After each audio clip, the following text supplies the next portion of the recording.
শিরুপ I কাফা হতায়া নইব এটা তাই অন্তত শরীরে দিয়ে নতো দিয়ে কিন্তু এই সময়ের মধ্যে কিছুক্ষণ লাই হতায়া বনে আবার বিকাল বেলা ফুয়াইলে হতা নবনে এরকম আছে না আছে বলবে সুরবে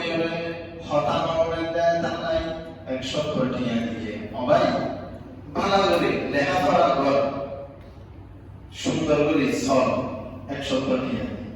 বিকাল বেলা এই সুরবে বলবে আবার হতা নবনে এরকম আছে না আছে তাহলে আমরা এই মুসিবতটা তো উদ্ধার হয়ে গেল ফতবার করে দেখিছি পিয়া দিয়ে আই আর পেয়ের কথা মনে আর ফুয়াবারে কথা মনে অথবা আর আত্মীয়বারে একটা হাবিয়া দিয়ে আই কথা মনে কিন্তু আমরা এরকম হস্ত করতে আছি কিন্তু কোনো ফলাফল নয়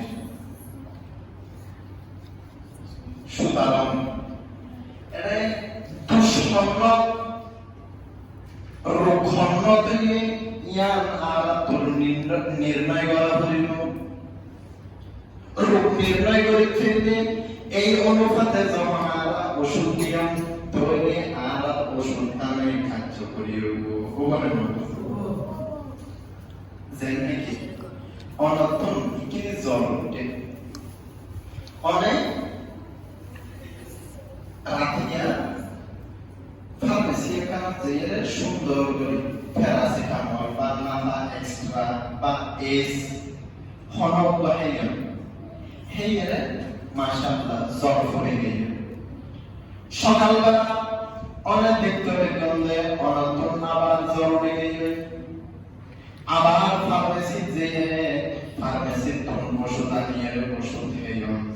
সকালবেলা আবার পালা হয়ে দেখতে গেলে দুপুরে কেন হইলে আবার জ্বর হয়ে গেল এরকম হয় না হয় এরকম হয় তুই ফলে একজনের পরামর্শ দিতে ও ভাই তুমি ফার্মেসি যে আর সদিন ওষুধ থেকে তুমি ওটা এমবিবিএস ডাক্তারের কাছে যাও অভিজ্ঞ ডাক্তারের কাছে যাও এরকম পরামর্শ দেন এমবিবিএস ডাক্তার সাহেবের কাছে যাইতে গিয়ে এমবিবিএস ডাক্তারে এই ব্যক্তিবারে মনোরম ওষুধ নয় প্রথমে একটা পরীক্ষা দিয়ে রক্ত পরীক্ষা এই মানুষটা বারবার জ্বর উড়ে কেন ফরেন কেন একটা রক্ত পরীক্ষা দিয়ে রক্ত পরীক্ষা দেওয়া পরে এবার রোগ জিয়ান নির্ণয় করে দেবে রোগ জিয়ান বুঝে গেল এবার রোগ যখন বুঝে গেলে এই এমবিবিএস ডাক্তারে ওই রিপোর্ট সেরিয়ে হাজার দিয়ে আর দোয়া ওষুধ দিয়ে এই দোয়া ওষুধ দিয়ে এই মানুষ একবারে ক্লিয়ার মালা হবে একবারে ক্লিয়ার মালা হবে অথচ এর আগে 3 থেকে 7 দিন পর্যন্ত ফার্মেসির মধ্যে যাইয়ে সকালে যাই দুপুরে যাই রাতিয়া যাই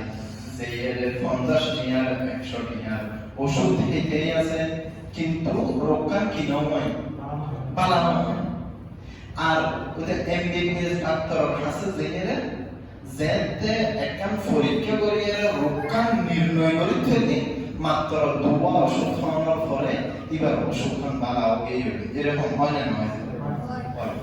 তো এটা বোঝা পড়ে গেলে আর তো রোগ জিয়ান কি নির্ণয় করা তারপরে অন্যরে ওষুধে নাম করে